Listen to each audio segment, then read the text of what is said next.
Entonces, nuevamente bienvenidos a este espacio que ha diseñado Akia para iniciar una actualización de los programas de cumplimiento. Y básicamente lo que queremos el día de hoy es abordar inicialmente tres programas de cumplimiento. Dos que son vigilados por la Superintendencia de Sociedades, que es el programa de lavado de activos y financiación del terrorismo SAGRILAF, que es de obligatorio cumplimiento para las empresas del sector real, y el programa de transparencia y ética empresarial. Quisimos incluir también el programa de protección de datos personales, que este es un programa que es de vital importancia, y la superintendencia que tiene este control y vigilancia es la Superintendencia de Industria y Comercio. Nos apoyará Alejandra Rodríguez en los temas más importantes y relevantes para este programa de cumplimiento. Entonces, dicho esto, iniciamos. Para el desarrollo de este webinar hemos planteado 5 grandes temas y el primer tema de esto es la relevancia e importancia que tienen los programas de cumplimiento. Queremos en este numeral no solamente para los 13 programas que vamos a ver, sino cómo se deben abordar y la importancia que tienen al interior de las compañías y los programas de cumplimiento, que básicamente lo que van a hacer es generarles valor a las organizaciones y asegurar que los procesos tienen una metodología y unos seguimientos adecuados para el objetivo o cumplimiento de los objetivos. Luego abordaremos el programa de lavado de activos, SAGRILAF, desde un enfoque muy general, y básicamente nos concentraremos cuáles son los sujetos o empresas obligadas con base en la circular externa de la Superintendencia de Sociedades que para el próximo año deben tener implementado el sistema. Y de alguna manera estamos a tiempo ya previendo los cierres financieros, prácticamente nos queda un mes y ya para que finalice el año 2022, y ya de esta manera podemos conocer si estamos cumpliendo los rangos establecidos. Ese mismo alcance lo va a tener el programa de transparencia y ética empresarial, que básicamente van de la mano en los vencimientos exigidos por la Superintendencia de Sociedades. Y finalizaremos con el programa de protección de datos personales, que es bien importante también al interior de las compañías con base en unos criterios que asimismo lo exige la norma. Y finalizaremos con unas recomendaciones con base en estos programas de cumplimiento. Vale la pena recordar que todas las dudas o inquietudes que puedan tener lo pueden hacer por medio del código QR que inicialmente Aura nos mencionaba, o al correo que les dejamos saber al inicio de esta presentación. Si tienen alguna duda en el chat de este webinar, pueden plantearla y con mucho gusto nuestro equipo les apoyará indicando cuál es el canal que pueden utilizar para resolver las dudas del desarrollo de este webinar. Entonces, vamos a darle inicio.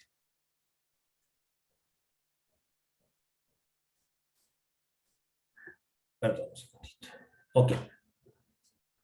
Como les mencionábamos, la importancia de los programas de cumplimiento tiene una relevancia bien interesante al interior de las compañías, porque finalmente lo que buscamos o lo que busca un programa es capitalizar esta gestión que se vaya a realizar, sea un programa de SAGRILAF o de lavado de activos, el programa de transparencia y ética empresarial o el programa de protección de datos personales, para que al interior de las empresas se genere un ambiente de control y se fortalezcan las culturas organizacionales que puedan tener las compañías.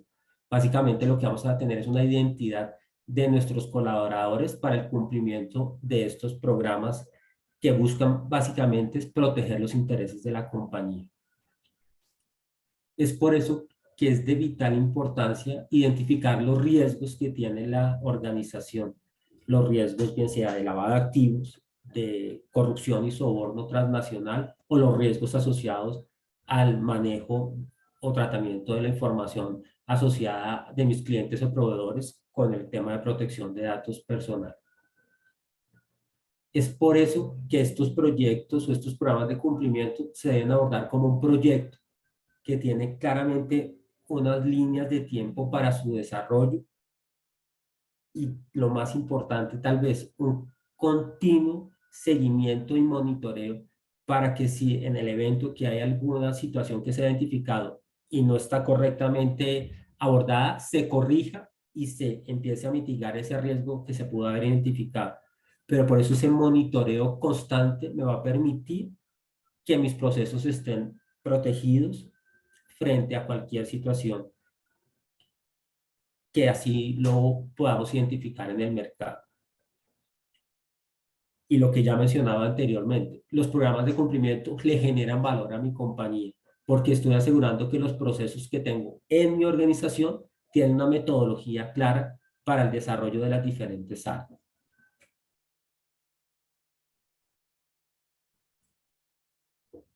Finalmente, en mi equipo de trabajo, en todos mis colaboradores, independientemente del programa que se vaya a implementar, voy a fortalecer las conductas que tienen al interior de la compañía y a cumplir los objetivos empresariales. Es por eso tan importante que abordarlos desde un enfoque, no por la obligatoriedad de la norma, sino por la prolongación de la compañía en el tiempo, por asegurar mis procesos. Voy a crear una identidad dentro de mi compañía y va a crear conductas éticas y cumplimiento de los objetivos trazados. Es por eso que las políticas y procedimientos que se diseñen tienen que ser muy claros y a la medida de la organización. Por eso es tan importante el entendimiento de cada compañía, para que estos procesos y las políticas que se generen sean totalmente claras, porque lo que voy a hacer es optimizar mis procesos y proteger los intereses de mi compañía. Y todo esto que está enmarcado se debe compartir con mis colaboradores. Es por eso que la capacitación continua a todas las miembros de la organización va a fortalecer y entender la importancia de cada uno de los programas que pueda tener la compañía.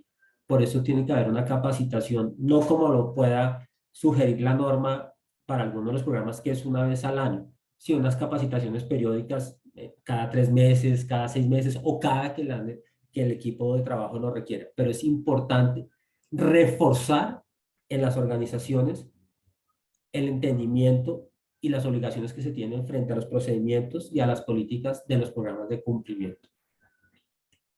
¿Y qué logro con esto? Identificar, mitigar y controlar los riesgos que pueda tener mi compañía. Es por eso que estos programas de cumplimiento le generan valor a mi organización.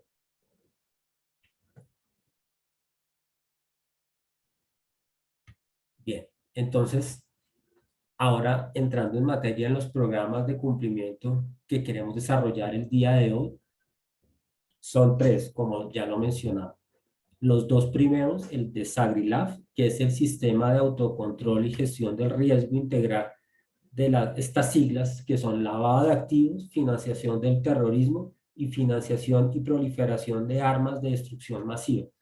Cada vez finalmente lo que busca este programa es cubrir todos los riesgos asociados que pueda tener el tema del lavado de activos. Por eso cada vez van agregando como letras al final de este programa, pero es simplemente proteger y controlar que mi compañía no se vuelva un vehículo para el lavado de activos. Ese es el programa de SagriLab. Este programa tiene varios temas importantes. Uno, le debo reportar a la Superintendencia de Sociedades una vez se hace el nombramiento del oficial de cumplimiento. La superintendencia lo denomina el informe 58.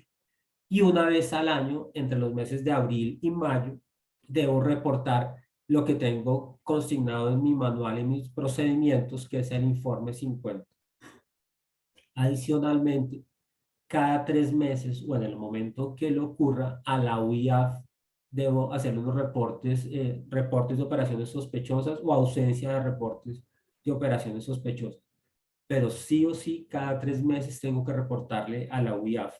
Tal vez, el de la mano izquierda del programa de lavado de activos, requiere un constante monitoreo, como cada uno de los tres anteriores, pero a las entidades de control le tengo que estar informando de forma periódica, como lo mencionaba, que no sucede en principio con el programa de transparencia o de datos personales que hay un monitoreo constante para las entidades de vigilancia y control. Ya para el programa de transparencia y ética empresarial, de igual forma debo compartir a la Superintendencia de Sociedades quién es el oficial de cumplimiento, cuáles son las políticas y procedimientos que tengo establecido. Este es el informe 52 que así lo han denominado. Y en caso de que se llegue a presentar una situación de corrupción y soborno transnacional, hacer la denuncia automáticamente, de forma inmediata.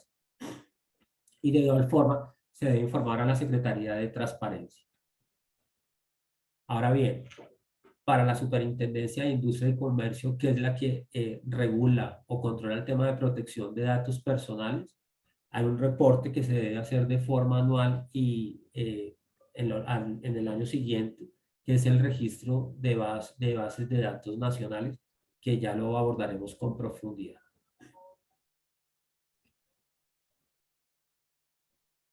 Bien, queremos hacer un, un detalle de cada uno de los programas de cumplimiento y la finalidad que tienen estos, que básicamente lo que quieren es proteger los intereses de la compañía. Y básicamente el sistema de lavado de activos SagriLab lo que busca es prevenir y detectar situaciones potenciales de lavado de activos y financiación del terrorismo. Básicamente no quiere que mi empresa se vea involucrado en situaciones de riesgo. ¿Y cómo mitigo esta situación? Teniendo un programa para prevenir este riesgo de lavado de activos y financiación del terrorismo. ¿Y cuál es su enfoque? ¿Cómo se hace ese análisis? Básicamente es un análisis y control de los riesgos asociados que tienen las diferentes áreas.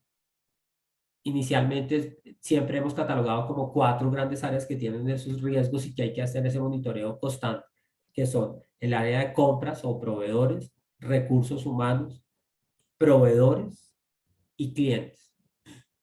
Estas 4 áreas o estas 4 ediciones requieren un monitoreo constante porque por ahí pueden presentarse los mayores riesgos. Entonces empezamos a generar unos procedimientos, se genera una matriz de riesgos donde se verifica y se encuentran las tipologías más frecuentes para esta organización o la organización que requiera este monitoreo y se hace este monitoreo constante.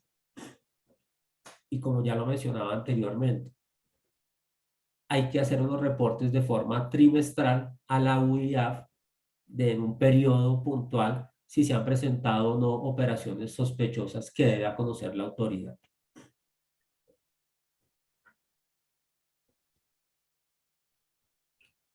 Ahora bien, la Superintendencia de Sociedades en su circular externa, 100, número 16 de 2020 y número 4 de 2021, define los criterios de las empresas que son obligadas a tener un programa de lavado de activos y financiación de terrorismo. Vale la pena que tengan esto en cuenta, por favor. Ya se acerca el cierre de año, ya de alguna manera se conocen los números de cuáles son los ingresos o activos que puede obtener en la compañía, porque estos son los criterios para definir si es una empresa obligada o no. E inician para todos los sectores de real vigilados por la Superintendencia de Sociedades, son 40.000 salarios mínimos mensuales legales vigentes de activos o ingresos. Aplica para todos los sectores económicos. Pero para unos sectores puntuales que son agentes inmobiliarios, comercializadores de metales preciosos, servicios jurídicos, servicios de construcción, ya baja el rango de activos o ingresos, que son 30.000 salarios. Entonces, por eso es lo que les mencionaba. Es importante que ya conociendo cómo va a terminar los estados financieros o los números de mi compañía a este cierre de 2022, sabremos si tenemos que implementar el programa, porque la fecha límite para, con base en la información de ingresos o activos, que debamos tener un programa de lavado de activos es el 31 de mayo de 2023. Es decir, tenemos los 5 primeros meses del año 2023, teniendo en cuenta que de alguna manera enero no pueda tener tanta movimiento por temas de cierres fiscales y financieros. Contamos con 4 meses para hacer la implementación, pero para hacer un proceso de implementación, lo que nos ha marcado la experiencia, que puede durar entre 45 y 60 días hábiles. Entonces, contamos de alguna manera con el tiempo justo para realizar la implementación en los 3 o 4 primeros meses del año y llegar a la fecha límite que establece la Superintendencia de Sociedades. Es decir, antes del 31 de mayo, si mi empresa es obligada con base en los topes de ingresos o activos, debe informarle a la Superintendencia de Sociedades quién es el oficial de cumplimiento, cuáles son las políticas y procedimientos que tengo y que he establecido. Entonces, tenemos el tiempo justo para iniciar este proceso de implementación y entendimiento del programa de lavado de activos.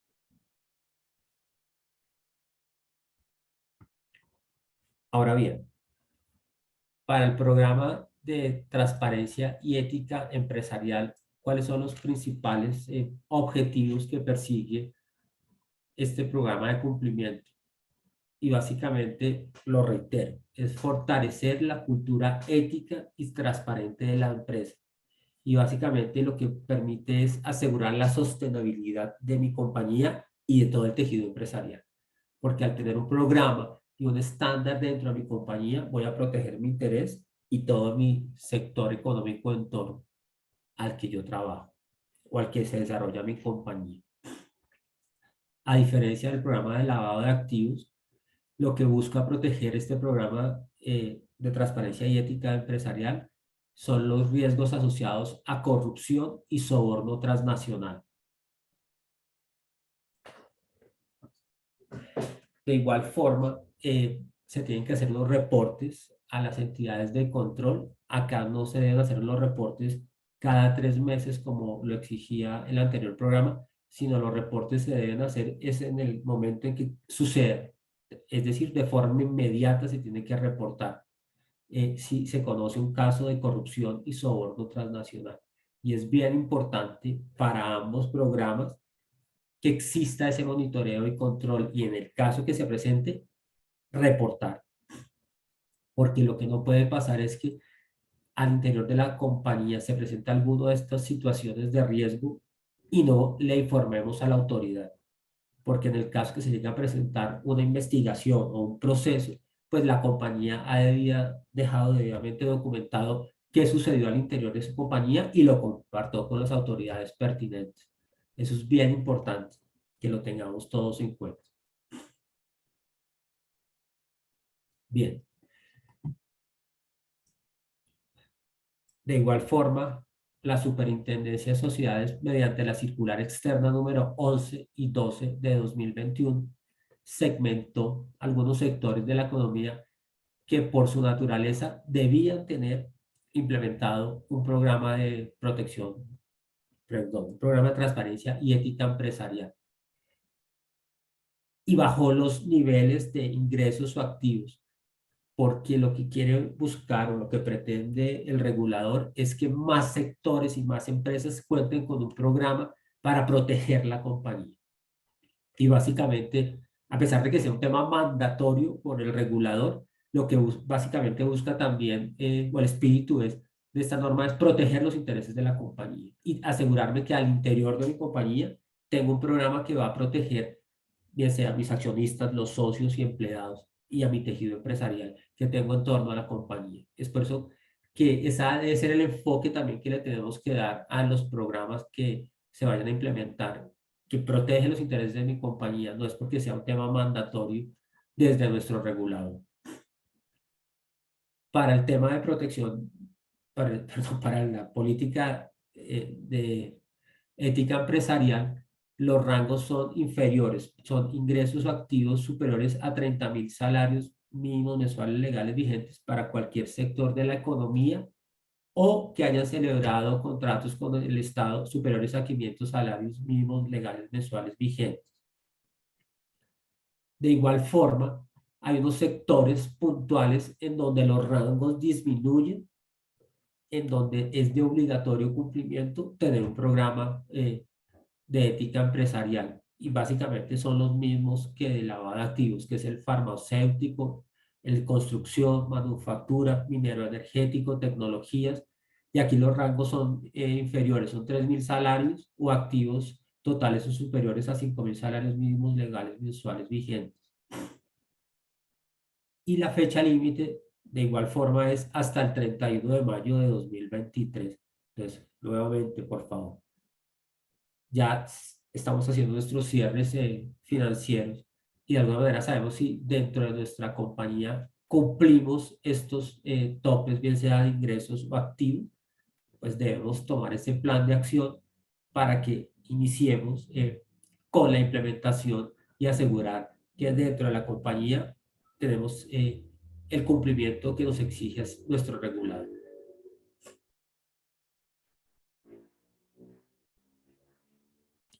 Bien,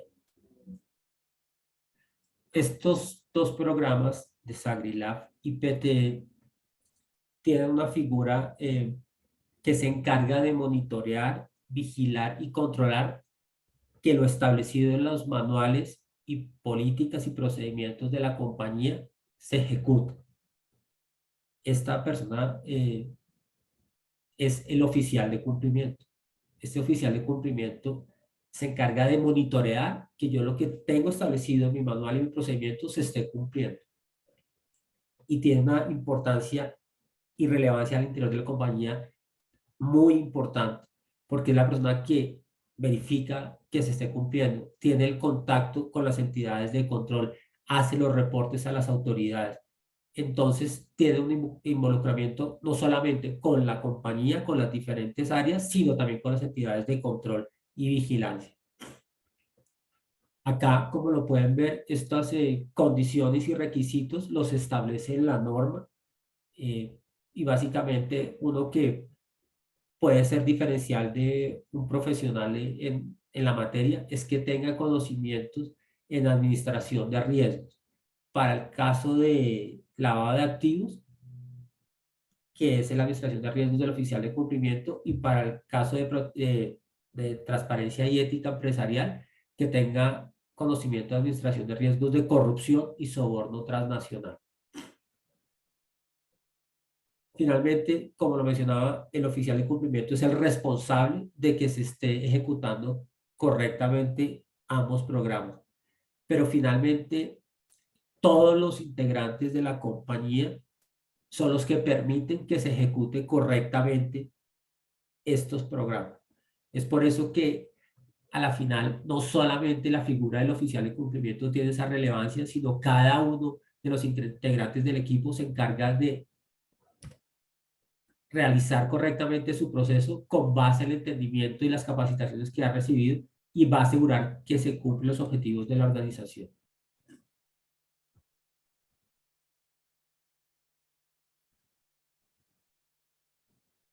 Las funciones que tiene el oficial de cumplimiento, como lo mencionaba anteriormente, es presentar al máximo órgano social y al representante legal un informe anual de su gestión, que es lo que exige la norma.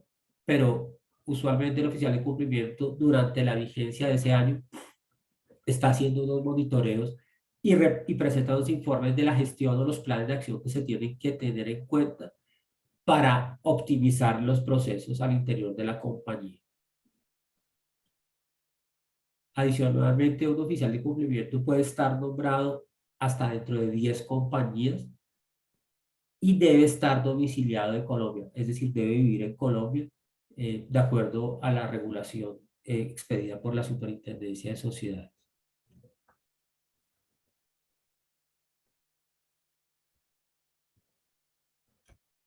Bien, con base en la circular externa, hay un régimen sancionatorio que es bien importante que lo sepamos.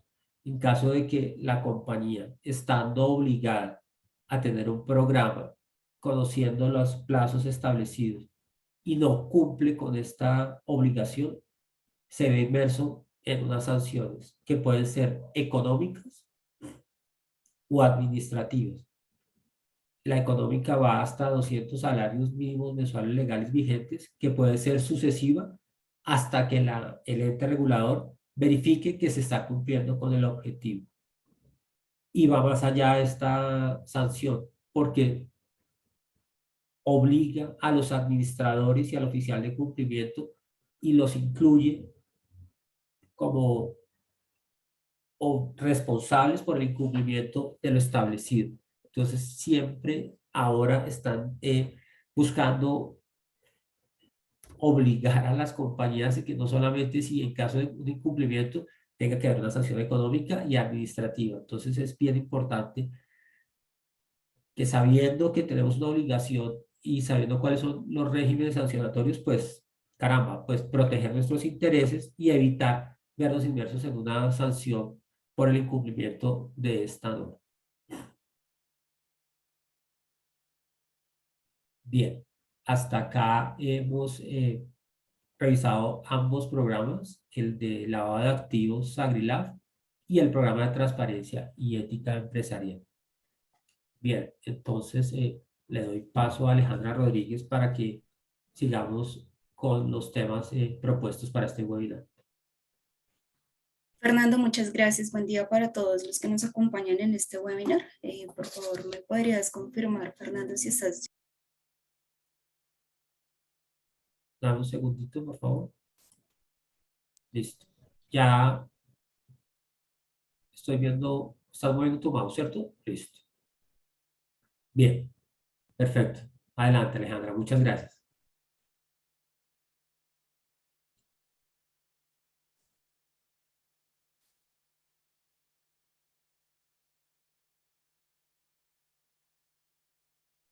No, Alejandra, tu audífono está cerrado. Perdón. Buen día para todos, estimados. Muchísimas gracias por acompañarnos en este webinar, dando continuidad con lo que venía mencionando Fernando. Vamos a dar paso con un programa de cumplimiento que es bien importante para las empresas, como lo es el programa de protección de datos personales.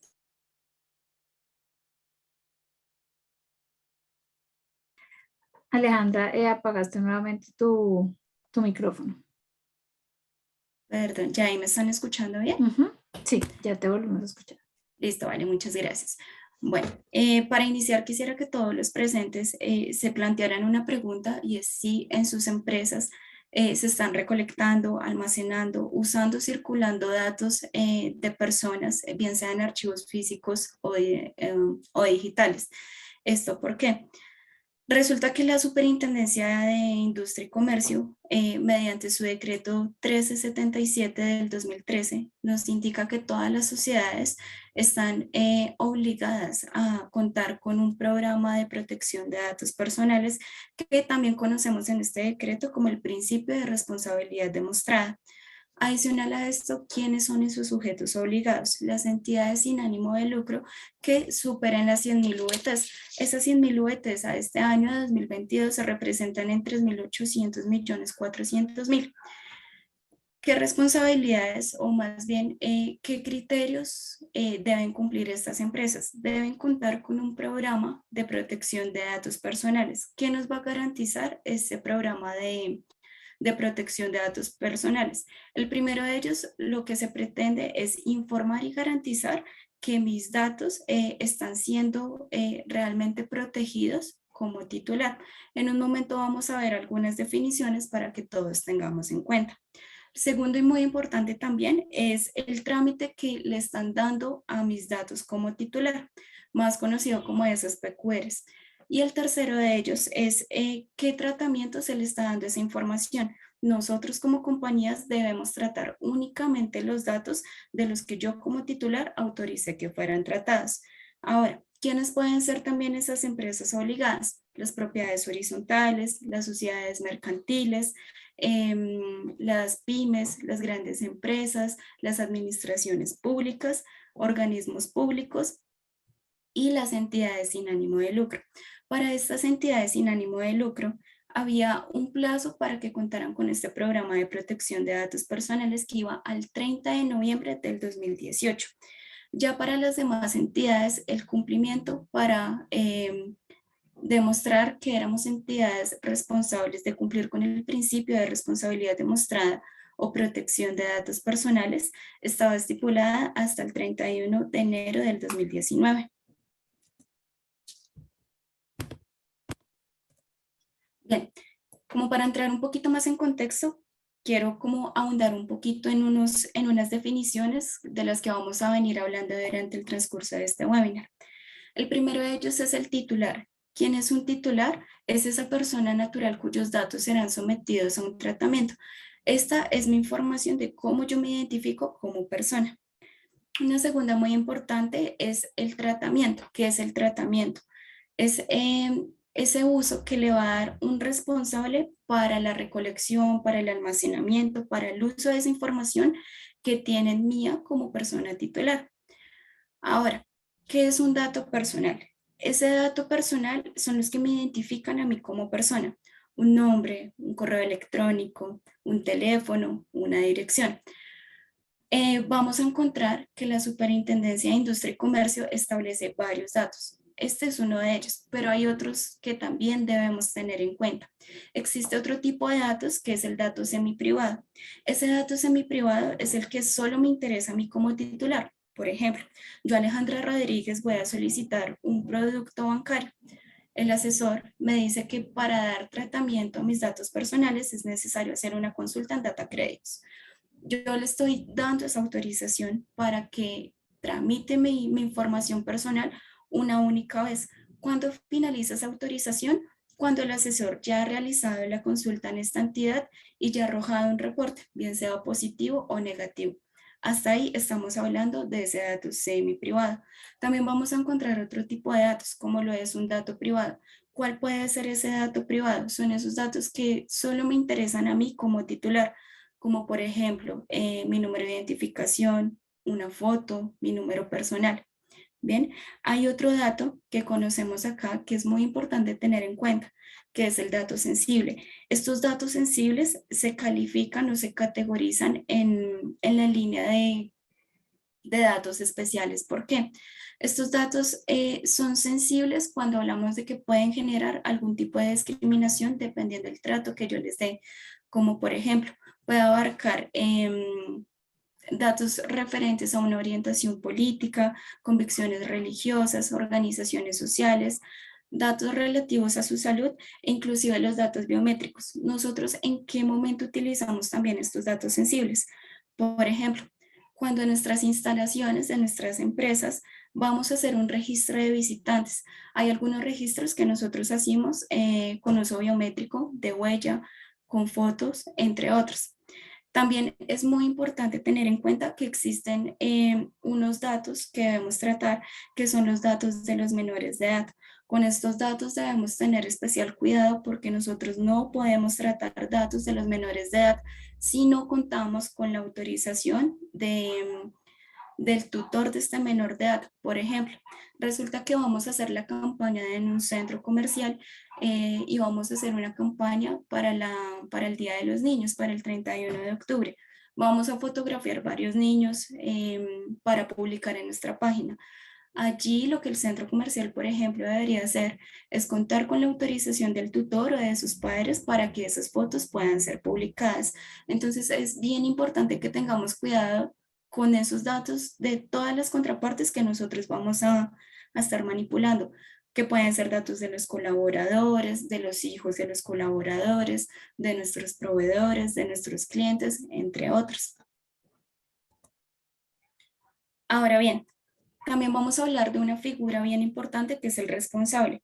¿Quién es el responsable? Es esa persona natural o jurídica que es la encargada de decidir sobre el tratamiento de esa base de datos y definir qué finalidad le va a dar a esa base de datos. Por ejemplo, resulta que desde el área de recursos humanos, ¿sí? Yo cuento con una base de datos de mis empleados. ¿Cuál es la finalidad de esta base de datos? Entonces, estoy recolectando esa información para llevar un control de mi nómina, para realizar los pagos, para realizar los aportes a parafiscales, entre otros. Y por otro lado, tenemos una figura que es el encargado. Este encargado es la persona que se encarga de realizar el tratamiento de los datos personales. Acá voy a hacer un hincapié muy importante, y es que este encargado no es una figura interna de la compañía, es una figura externa. Por ejemplo, resulta que ustedes tercerizan el programa de protección de datos personales y el oficial de cumplimiento de protección de datos personales que veremos más adelante es una persona externa a la compañía. Ahí estamos hablando de que ya por ser una persona externa es denominado encargado. Bien, vamos a ver un poco de dónde salió todo esto de la protección de datos personales. Nos vamos a remitir en principio a nuestra constitución política. Resulta que por allá en sus artículos 15 y 20 nos dice que mi información personal es un derecho constitucional y fundamental. Yo como titular de la información, como lo veíamos hace un momento en la definición, yo tengo la potestad de conocer, de actualizar, de rectificar esa información que un tercero tiene en su poder, como también tengo la potestad de conocer qué finalidad tiene recolectar mi información y conocer también o solicitar esa prueba de autorización que yo le di para el tratamiento de mis datos personales. Posteriormente, en el 2018, salió lo que nosotros conocemos como la Ley Habeas Data, que es la Ley 1266 del 2008. ¿Qué sucedió con esta ley? ¿Qué se pretendía hacer? Proteger al consumidor financiero al momento que, por ejemplo, tenía algún tipo de producto con una entidad bancaria, una financiera o algo por el estilo. ¿Cómo empezaba a controlar la Superintendencia de Sociedades como lo que nosotros conocemos las PQRs a través de un sistema de riesgos también muy importante que manejan ellos, que es el sistema de atención al cliente, también conocido como SAC? Posteriormente, en el 2012, se expidió la ley 1581, que nosotros también conocemos como la Ley de Protección de Datos Personales. ¿Cuál es la finalidad de esta ley 1581? Es garantizar que mi información personal se está manejando de una manera adecuada, de una manera segura, y que personas inescrupulosas no la van a utilizar o no van a tener acceso a ella. Posteriormente a esto, encontramos el decreto 1377 del 2013. ¿Qué pretendía la Superintendencia de Industria y Comercio con este decreto? Que las compañías entraran a hacer la implementación del tema de protección de datos personales, que en su artículo 26 lo denominan como demostración. ¿Qué hacemos acá? Demostrar que nosotros como sujetos obligados, ¿sí? Vamos a tener como toda una guía de responsabilidad para tratar esas bases de datos personales. Y posteriormente encontramos el decreto 886 del 2014, que es donde nos hablan de todo lo referente al registro de bases de datos nacionales. Esto también se acompaña con la circular 003 del 1 de agosto del 2013, donde nos dicen cuáles son los tiempos, cuáles son los reportes que yo debo realizar ante el registro de bases de datos nacionales. Más adelantico vamos a abundar más en ese tipo de reportes que debemos realizar y cuáles son los tiempos en que los debemos realizar. Ahora, aquí vamos a entrar a algo muy importante, y es que para que yo pueda realizar ese tratamiento de datos personales debo contar con una autorización. La ley 1581 en su artículo número 9 nos dice que sin excepción alguna yo debo solicitar la autorización al titular para poder tratar sus datos personales. Hay tres maneras en que nosotros podemos solicitar esa autorización para el tratamiento de datos personales. La primera de ellas es mediante un medio escrito. ¿Cómo funciona ese medio escrito? Mediante un documento físico y diligenciado y firmado por el titular. Por ejemplo, cuando yo voy a hacer el acceso a alguna empresa y en la recepción me entregan el formatico de registro, yo ahí ya estoy dando mi autorización, porque si nos hemos fijado en algunas recepciones de algunas compañías, vamos a ver unas cámaras de grabación. Ahí me están informando que yo estoy siendo grabado y monitoreado y estoy dando mi autorización por escrito. ¿Qué otro medio de autorización existe? Existe la autorización oral, por medio oral.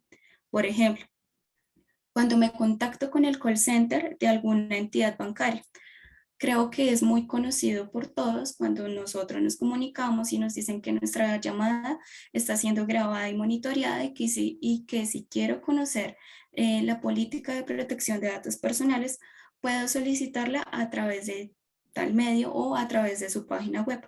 Eso es lo que nosotros conocemos como la autorización por medio oral. Y hay uno tercero que es por una conducta inequívoca. Esta conducta inequívoca es, por ejemplo, cuando yo me estoy postulando para un cargo en una empresa. ¿Qué estoy haciendo allí? Yo estoy remitiendo mi hoja de vida y esa hoja de vida, por ende, contiene información de otras personas, como lo son mis referencias laborales, mis referencias personales. Aquí yo estoy dando mi autorización inequívoca para que la compañía haga la validación de esa información. Hay algunas excepciones para las cuales yo no requiero contar con una autorización para el tratamiento de bases de datos personales. La primera de ellas son las entidades públicas. La segunda de ellas son las órdenes judiciales, las urgencias médicas o sanitarias. Tampoco requiero esta autorización para fines históricos, estadísticos o científicos, como por ejemplo lo es la DANE, ni tampoco para el registro civil de las personas. Bien, ya entramos como un poquito más en materia, entonces ahora vamos a entrar a ver qué debe contener esa política de protección de datos personales.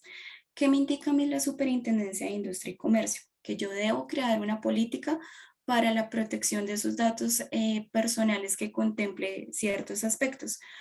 Uno muy importante es contar como con un manual, una política en el cual yo estructure esa figura administrativa de que existe un responsable. Es muy importante resaltar lo siguiente, no es estrictamente necesario de que exista un encargado. Encargado, una persona, una figura fuera de la compañía. Si existe, es importante llevarlo dentro de ese documento.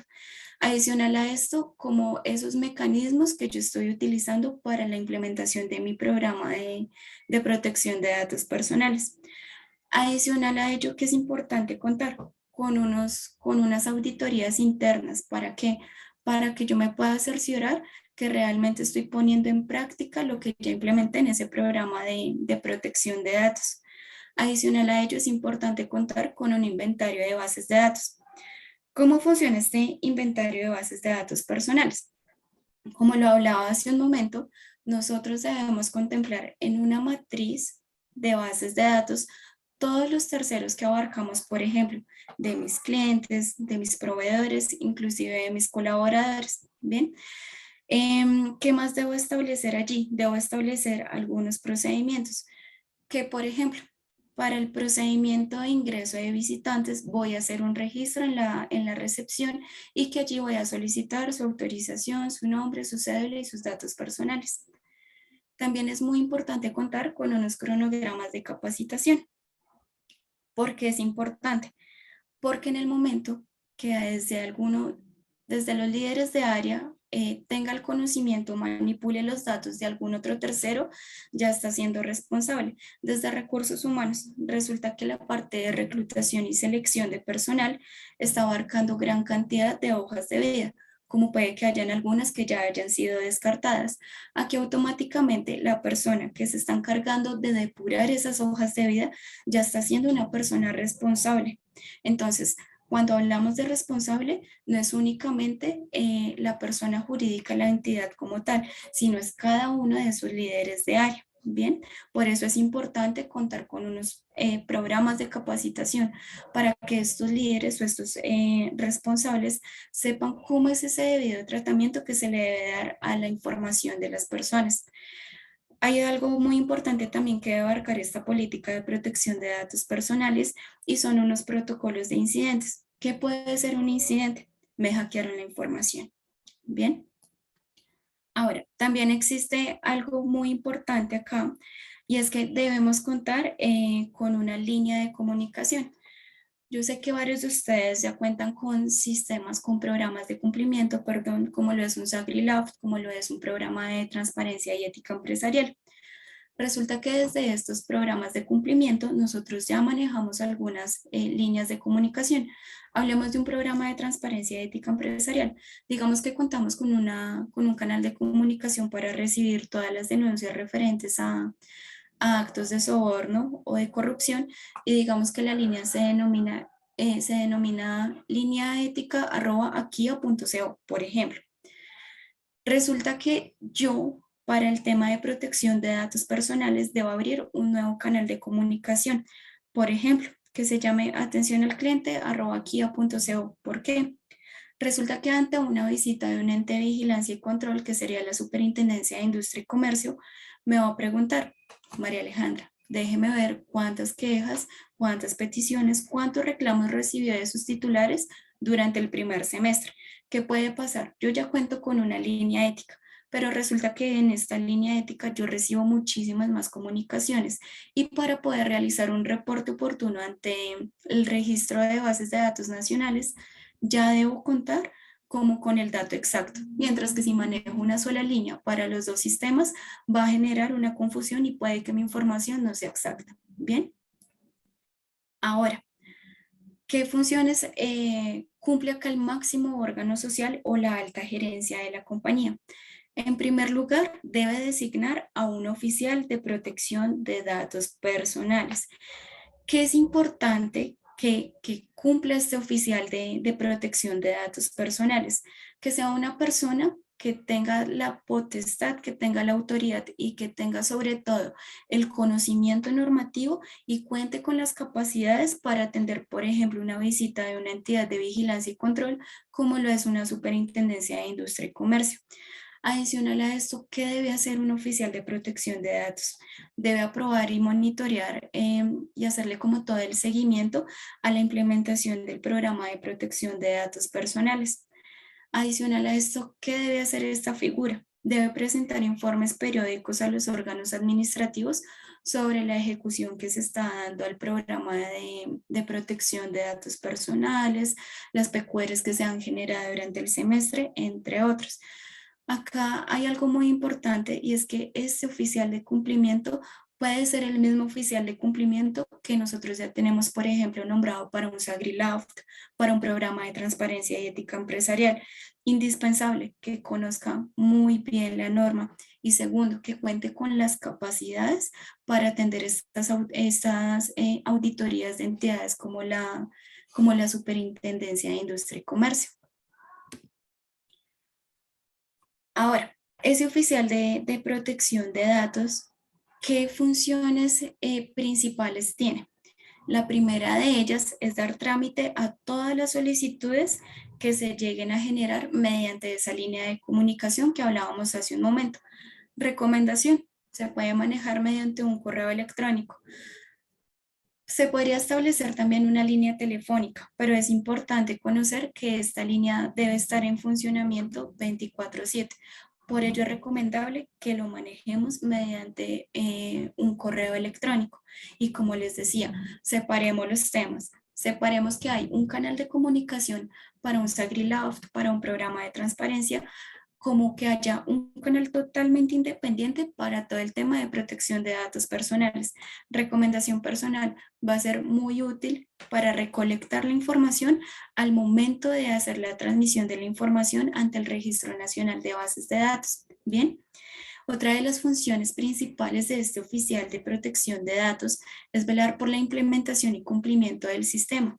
Asimismo, es el oficial de cumplimiento quien debe programar todas esas capacitaciones, esas jornadas pedagógicas que se va a realizar con cada uno de los responsables de todas las áreas que hemos venido hablando.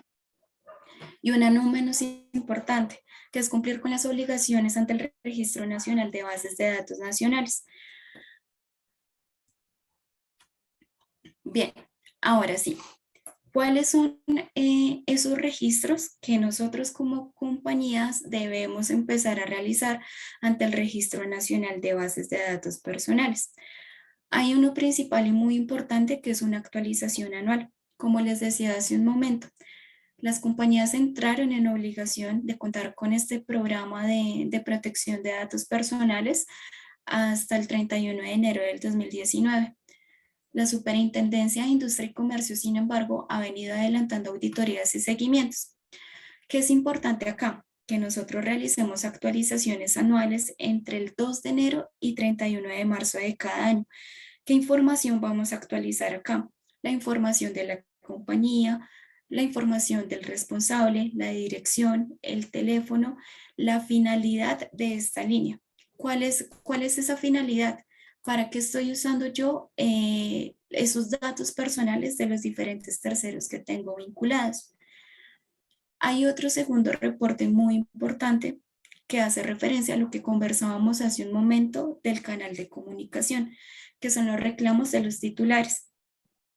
Mediante la circular 003 del 1 de agosto del 2018, encontramos un poco más a fondo cuáles son esos reportes que yo debo realizar ante el Registro Nacional de Bases de Datos. Hay dos. Uno primero, que corresponde al primer semestre del año. Ese reporte yo lo debo realizar a más tardar los primeros 15 días hábiles del mes de agosto. Sí o sí tiene que ser esa fecha, no me puedo pasar. Que cuando reporto ya la información del segundo semestre, es decir, cuando vamos a reportar nosotros todas las PQRs que recibimos en esa línea de comunicación, vamos a hacerlo durante los primeros 15 días del mes de febrero del 2023. Ahora, ¿yo qué información le reporto ante el Registro Nacional de Bases de Datos? No es que yo reporte toda la información personal de cada una de mis contrapartes, así no funciona. ¿Qué reporto yo? Voy a reportar el medio por el cual estoy yo recolectando la información de mis terceros, que puede ser mediante correo electrónico o que tengo incluso de manera física, como lo que hablábamos del registro de visitantes. Eso para mí ya es un registro físico. Hay uno segundo que son las cantidades. Por ejemplo, cuántos clientes tengo, cuántos proveedores tengo, cuántos visitantes tuve durante el primer semestre del año. Hay una tercera que yo debo reportar, que son las cantidades de los titulares. Los titulares que identifique de cada una de estas áreas de comercial, de proveedores, de colaboradores, ¿sí? Hay un cuarto que yo debo reportar ahí, que son los canales de atención, lo que hablábamos hace un momento. Ese correo electrónico por el cual yo estoy tramitando las PQRs que he recibido de mis titulares. Hay un siguiente que son los tipos de datos. Estos tipos de datos vienen relacionados con lo que hablábamos hace un momento. Si son datos personales, si son datos sensibles, si son datos privados, semiprivados. Hay una sexta condición que debemos tener en cuenta y es dónde tengo ubicada esta información, que por ejemplo, si es información física, esta información, por ejemplo, la tengo resguardada en unas acetas, en un archivador. Algo muy importante, ¿qué personas tienen acceso a esa información que tengo resguardada de manera física? ¿Existe un cuartico con llave y hay una persona responsable de acceder a esa información? ¿O por el contrario la estoy manejando de manera digital y hay una sola persona encargada por área de manejar y actualizar esa información? Es algo muy importante que debemos tener en cuenta. Y una séptima y muy importante, que es la política de protección de datos personales. Este es el único documento que nosotros vamos a subir ante el Registro Nacional de Bases de Datos. Este documento debe ser en PDF y no debe superar las 2.1 megas. Nosotros no vamos a subir información puntual de nuestros terceros, es únicamente cantidades. Bien. ¿Qué información no reporto yo ante el Registro Nacional de Bases de Datos Personales?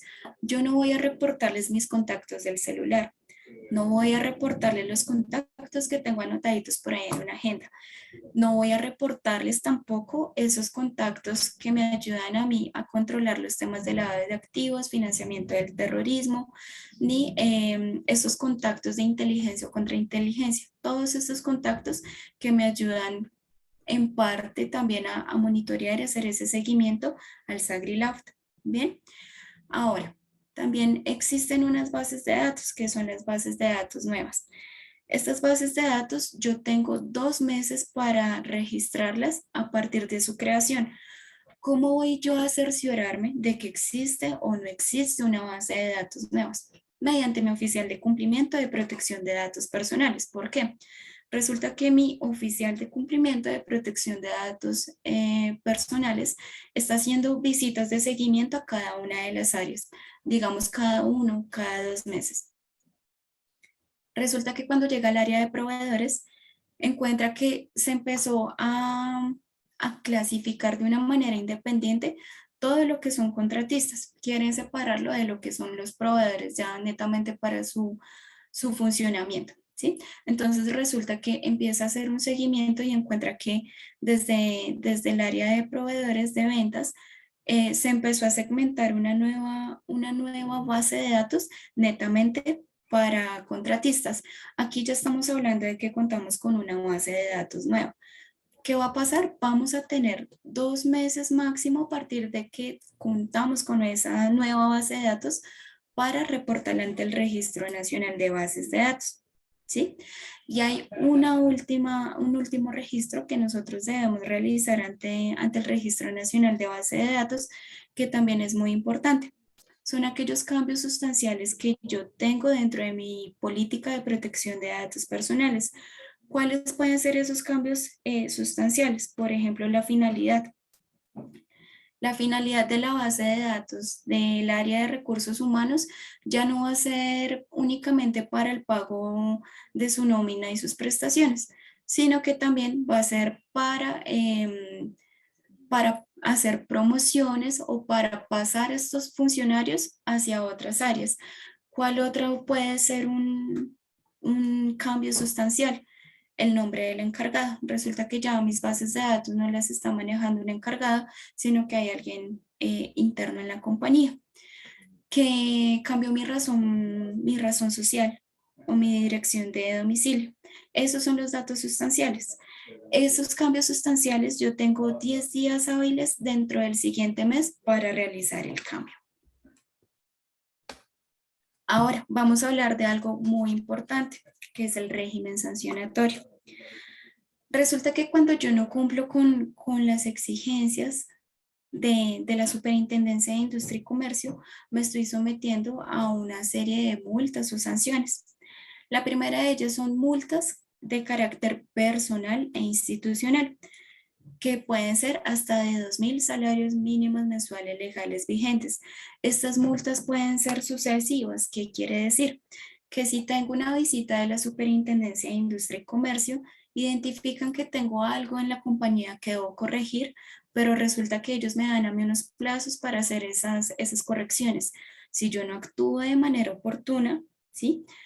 Ellos me pueden seguir haciendo sucesiva esa multa hasta que yo haya mitigado ese hallazgo que ellos identificaron. Hay otro tipo de sanciones, que es una suspensión. Esta suspensión está relacionada con la suspensión de mis actividades como empresa hasta por 6 meses. Hay otra que son los cierres temporales. Estos cierres temporales se realizan cuando yo no adopto las medidas correctivas que me solicitó la Superintendencia de Industria y Comercio. Y hay uno, el último, que es como el más grave de todos, que es el cierre inmediato y definitivo. Es cuando definitivamente yo hice caso omiso a las instrucciones que me dio la Superintendencia de Industria y Comercio. Ellos están en toda su potestad de cerrar mi operación. Alejandra, ¿de verdad la Superintendencia de Industria y Comercio hace seguimiento, hace auditorías? Claro que sí. Los invito a que revisen una noticia del portafolio que salió ayer 15 de noviembre. Ahorita se abrió un proceso de investigación contra Bianca referente a todo el tema de protección de datos personales. ¿Por qué? Resulta que ellos manejan una plataforma, una app, mediante los dispositivos de Android. Resulta que cuando los usuarios están ingresando, a Bianca está teniendo acceso, por ejemplo, a su geolocalización, a sus contactos personales, a su cámara y otros datos. ¿Por qué entró en investigación a Bianca? Porque está violando ciertos datos que yo como titular tengo derecho a proteger y puede que algunos de esos yo no haya dado una autorización como tal. Entonces, en este momento es el momento de actuar, evitar que de pronto tengamos una visita de la superintendencia y entre a revisar si realmente lo que yo tengo contemplado dentro de mi protección de datos personales sí se está cumpliendo adecuadamente, ¿sí? Entonces, para que lo tengamos muy en cuenta. Ya para ir finalizando nuestro webinar, quiero dejarles 2 recomendaciones muy importantes para que tengan en cuenta en sus compañías. Como bien lo mencionaba Fernando al inicio, estos programas de cumplimiento son muy importantes porque a nosotros nos están mitigando los riesgos. Nosotros tenemos el control. Nosotros estamos preveniendo, estamos gestionando que esos riesgos que se identificaran los podamos minimizar al máximo posible. Y algo muy importante, revisen muy bien sus políticas de protección de datos personales, como lo hemos venido hablando. No es únicamente realizar los reportes ante el Registro Nacional de Bases de Datos Nacionales. Va más allá de contar con una política, unos manuales, ¿sí? Unos formatos de autorización. Entonces, revisen muy bien el tema, que si de pronto no tienen el conocimiento, no cuentan con el personal adecuado, busquen acompañamiento para que ustedes puedan cumplir con todos sus programas de cumplimientos, no únicamente SAGRILAF ni PT, sino también el tema de protección de datos personales, que como lo vimos hace un momento con el ejemplo de Avianca, ya se están impartiendo esas visitas de vigilancia y control por parte de la Superintendencia de Industria y Comercio. Y bueno, no siendo más, les agradecemos su tiempo y su disposición para participar en este webinar. Muchas gracias a todos.